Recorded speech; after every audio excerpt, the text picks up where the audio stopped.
Assalamualaikum warahmatullahi wabarakatuh. Hai anak-anak, apa kabar kalian? Semoga semua dalam keadaan sehat. Hari ini kita akan belajar bersama tentang materi teks eksplanasi. Apakah kalian pernah mendengar atau membaca informasi mengenai fenomena atau peristiwa yang terjadi di lingkunganmu?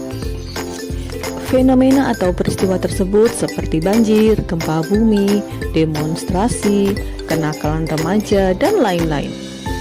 Jika pernah, itu merupakan contoh teks eksplanasi. Memangnya apa sih teks eksplanasi? Teks eksplanasi adalah teks yang berisi tentang proses, mengapa dan bagaimana kejadian-kejadian alam, sosial, ilmu pengetahuan, budaya, dan lainnya dapat terjadi.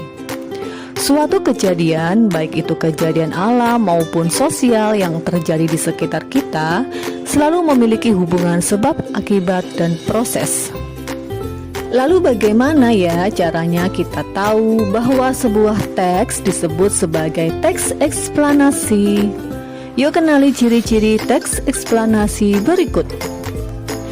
Ciri yang pertama, teks eksplanasi bersifat faktual. Artinya, informasi yang dimuat ditulis berdasarkan fakta. Dalam teks eksplanasi, penulis banyak menggunakan fakta yang fungsinya sebagai penyebab atau akibat terjadinya suatu peristiwa. 2. Bersifat keilmuan. Hal yang dibahas yaitu fenomena yang bersifat keilmuan atau berhubungan dengan ilmu pengetahuan.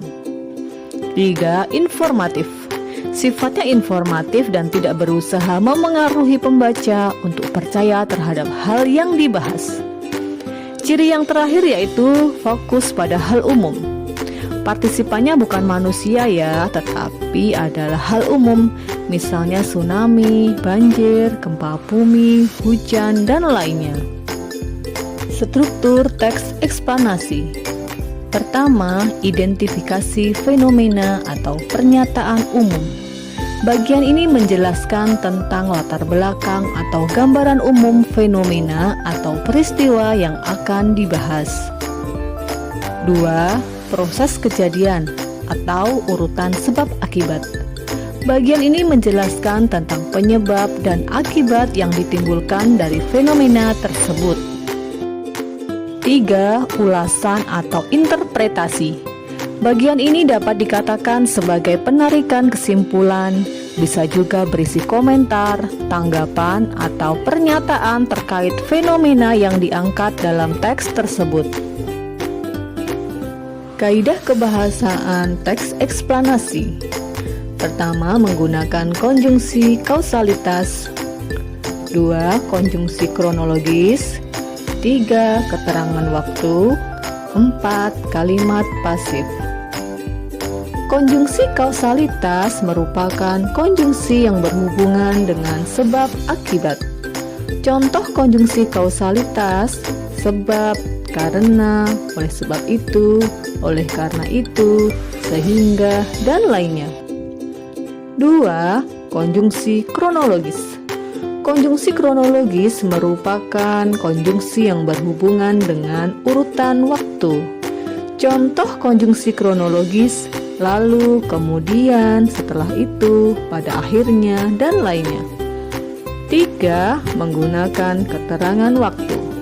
Contoh keterangan waktu: sekarang, besok, tadi, jam, hari, bulan, tahun, dan peristiwa lainnya.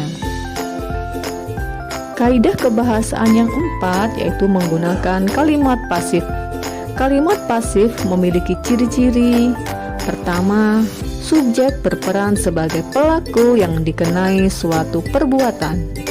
2. Predikatnya berimbuhan di, ter, ke-an, dan ter-an. Contoh: diresmikan, terjatuh, dan keracunan. Ciri selanjutnya biasanya ditandai dengan adanya kata-kata oleh dan dengan. Contoh: maling itu diringkus oleh polisi. Demikian materi yang kita pelajari hari ini. Sampai berjumpa pada pertemuan berikutnya. Wassalamualaikum warahmatullahi wabarakatuh.